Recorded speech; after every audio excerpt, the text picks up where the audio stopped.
नमस्कार, क्या आप देख रहे हैं केडी न्यूज। केडी न्यूज में आपका स्वागत है।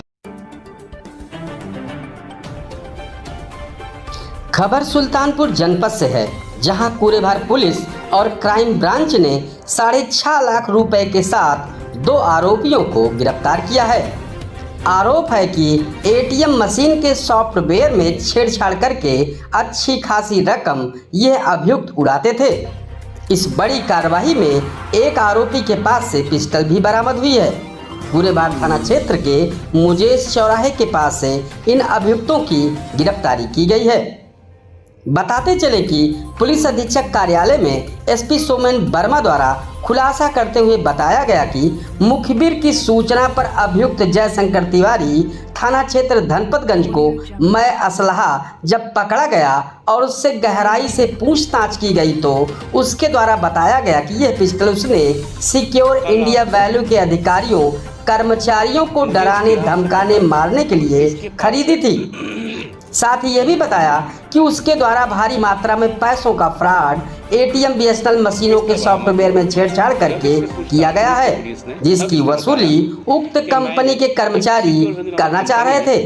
इस घटना में उसका साथी संजीव सिंह एवं कई अन्य लोग शामिल थे, जिसमें अभियुक्त जयशंकर तिवारी के पास से 5,50,000 रुपए और अभियुक्त संजीव सिंह निवासी ग्राम भौसा थाना कूरेभार जनपद सुल्तानपुर से 1 लाख रुपए नगद बरामद किया गया है। दोनों अभियुक्तों के अन्य साथियों की तलाश की जा रही है। इस पूरे मामले पर पुलिस अधीक्षक सोमेन वर्मा ने मीडिया को जानकारी दी।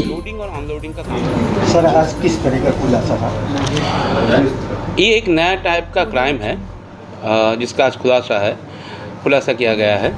इसमें एक जयशंकर तिवारी को थाना कूरेभार पुलिस ने कल रात को मुझे इस तिराहा से पकड़ा था। इसके पास से पिस्टल बरामद हुई। जब इससे पूछताछ शुरू की पुलिस ने, तब इसने बताया कि मैंने एक सिक्योर वैल्यू नामक कंपनी है, उस कंपनी के लोगों को डरा धमका रहा हूँ, उसके लिए ये मैंने पिस्तौल खरीदी है। तो जब ये बात हमारे सामने आई तो हमने उस कंपनी से कांटेक्ट करने की कोशिश की, जिस कंपनी के बारे में ये बता रहा था।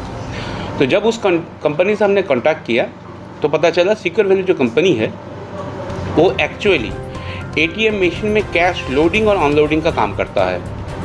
इसमें ये लोग क्या करते हैं, जो कैश जो डिपॉजिट होते हैं आम जनता द्वारा अपने कार्ड के माध्यम से एटीएम में जो कैश डिपॉजिट करते हैं, ये लोग उसमें आते हैं, उस कैश को निकालते हैं, उसको सील करते हैं और करेंसी चेस्ट में रख देते हैं या बैंक करेंसी चेस्ट में उसको भेज देते हैं, जहाँ पे वो पैसा सुरक्षित रहता है।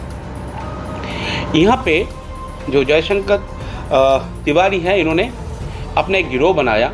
इस कंपनी में पहले घुसा, फिर उससे बाहर आ गया।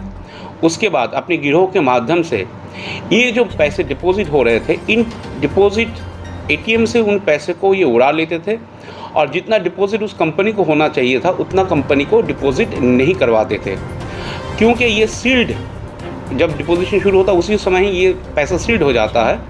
तो इसकी चेकिंग वगैरह होने में काफ़ी समय लगता है। काफ़ी समय बाद इस कंपनी को पता चला बैंक के माध्यम से कि जितने डिपॉजिशन हुए हैं शायद उतने पैसे एक्चुअली में डिपॉजिट नहीं हुए हैं, जितना एटीएम मशीन दिखा रहा है उतना डिपॉजिट नहीं हुए। जब इसके बारे में और पूछताछ की गई तो इनके पास से वर्तमान में 6.5 लाख रुपए कैश रिकवर हुआ है। इनकी गैंग के कुछ सदस्यों के बारे में और पता चला है। इसके अलावा इनके बैंक खातों में जो कुछ 2 से 2.5 लाख रुपए हैं उसको सीज करने की कोशिश किया गया है।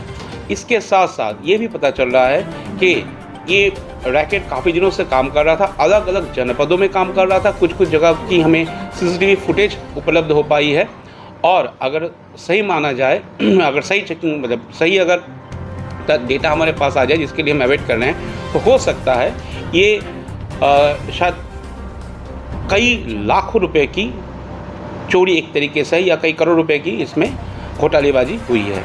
इसी संबंध में पुलिस मुकदमा दर्ज कर लिया है। दोनों अभियुक्त को अरेस्ट किया है। उसमें जयशंकर तिवारी, जैसे मैं बताया था, और इसके क्लोज साथी संजीव सिंह, उसको भी गिरफ्तार कर लिया है। बाकी इन्वेस्टिगेशन और वैधानिक कार्रवाई प्रचलित है। धन्यवाद। रहने वाले हैं जयशंकर तिवारी रहने वाले हैं थाना धनपतगंज के, इसी जनपद के, और उसी तरीके से संजीव सिंह है, ये थाना कुरेभार क्षेत्र के रहने वाले हैं। इस तरह की सनसनीखेज खबरों के लिए KD news UP channel subscribe करें।